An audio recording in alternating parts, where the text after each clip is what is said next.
So about 90 days ago, I bought one of the best tablets for Fortnite mobile, which was the Red Magic Astra, costing me about $650 US. And at that time, I totally obliterated the iPad Pro M4 by managing to get better frames than the M4, leading to me refunding my M4 and sticking with the Astra. But I never made a video on it, so today I decided to finally make that video by testing this tablet's performance in 3 different game modes: Reload, Zone Wars, and Scrims as the final one. And I will also be talking about whether this tablet is worth getting over the iPad Pro M4. So the first game mode I'm gonna test is Reload, and I'm gonna be running it at 166 FPS to test out the full potential. But just to let you guys know, you can't actually get 166 FPS natively because you have to do a workaround in order to get it. So starting off in the battle bus, you can see the FPS is extremely stable right now. And even while landing into the POI, the FPS is still really good. Now I would have showed you clips of me eliminating people, but lucky for like 2 hours straight I just got destroyed. So there really wasn't much to show off because most of my aims were just me spamming. But I did manage to win a reload game and the FPS was feeling really good. And I guess you can say it was because the endgame wasn't really that stacked. It was only really 3 people, but it was still very smooth, and it was my first one as well. That's why I was really happy. But even on this other 10% endgame on squads reload, the FPS was still really good, and as you could probably tell, I didn't win it. Oh man. But anyway, since I wasn't able to get to a stacked reload game, the next test was gonna be Zone Wars. More specifically, 32 people Zone Wars, so I could get the most amount of testing. Oh, my dog, it's laggy, man. And right off the bat, you can see the FPS is already starting to struggle right here. Bro, oh wait, the FPS is crazy though. Bro, the FPS is so stable right now, man. Work. Woo! And right here, I was actually surprised how well the FPS was when crash baiting above all the people, because it didn't even drop that much. Nice, refresh acquired. Rotate like a Chad. We don't need crash pads. I need crash pads. Can you please give me a crash pad? Bro! But even with this good of a FPS, I still wasn't able to win a single round. But I was able to pick up this nice ceiling. Nice. Crash pad rotate. But now it was time to test that on the scrims, as these creative lobbies are only 20 people end games. So I'm really excited to see how much would it handle on a real scrim. So starting off in the scrim, you can see the FPS is really stable in the early game, as there's not many people around. But once I got to mid game, the FPS was noticeably less consistent. With around 60 people on the zone, the FPS was dropping to about 140. And on the first rotate while using the crash pad, it was dropping around 90 to 100 FPS. But I wasn't able to get too deep into the end game because I got held in Storm. Dang it, bro, this kid had to shoot me from the back. So I tried again, but then this other kid ended up WQing me mid-game, nowhere close to the end game. Therefore, the closest I ever got to an end game was on this third scrim.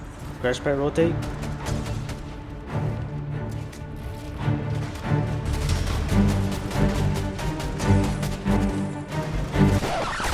Damage, bro! And yeah, it didn't go so well. So to sum it up, the FPS in Reload hovers around 150 to 166 when looting, and when fighting it hovers around 140 to 165 FPS. But in game modes like squads, the FPS can drop way lower, hovering around 100 to 165 FPS when fighting. But in the 32 people Zone Wars was where I was the most impressed by the FPS, as if you slow it down, you're able to see how the FPS stays above 100 most of the time, and that is pretty impressive given this is a 20-person zone. But where it struggled the most was when it was around too many people, since the FPS would then hover around 70 to 120 FPS. And finally, for scrims, while being in deadside in a 40-person scrim, the FPS was hovering around 100 to 165 FPS, but that is only when there's no people around you. And so if you look here, when I'm looking at the general direction of where the other players are at, you can see it starts dropping to 120. And here's another look on how it was dropping when I was looking for surge tags. Just by looking at the general direction from where the other players were at was a big difference in FPS wise. And the worst that I ever got was when I needed to rotate into zone, dropping to about 80 FPS when building.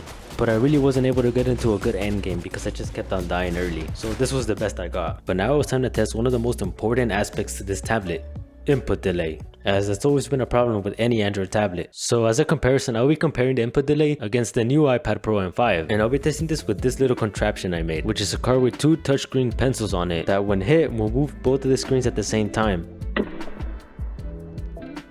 So by going back to the exact moment that I hit the car, we're able to go frame by frame to see which tablet reacted faster. And so surprisingly, the Astra reacted 1 frame faster than the M5, which could be between 0.1 millisecond through 8.33 milliseconds of difference. And after testing it multiple different times,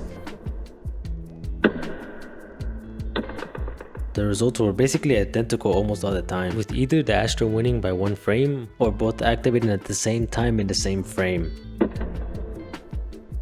I even tested it on the reload map by using a custom code, and the results were very similar, with just one extra frame added of delay for both devices. So in conclusion, the input delay is almost identical for both devices. For both tablets, input delay could be in between 41 milliseconds or 58 milliseconds, since I don't have a slow enough camera to get the exact milliseconds. Though I will say the input delay for single tile edits feels way better on the M5 compared to the Astra for some reason. So far the Astra has passed the test on both input delay and FPS wise, which are the most important. But now there's 3 more things I need to talk about this device. Number 1 is recording. So throughout the gameplay I was showing, it was me using a capture card to record it, which means the performance wasn't affected when recording. But if you don't have a capture card and are planning to record with the Astra, then keep in mind the FPS will perform worse and the input delay will also be worse. Now the second thing I wanted to talk about was the size, because the Astra is a really small tablet. And so here it is side by side with the iPad Pro M5, which is a 13-inch version.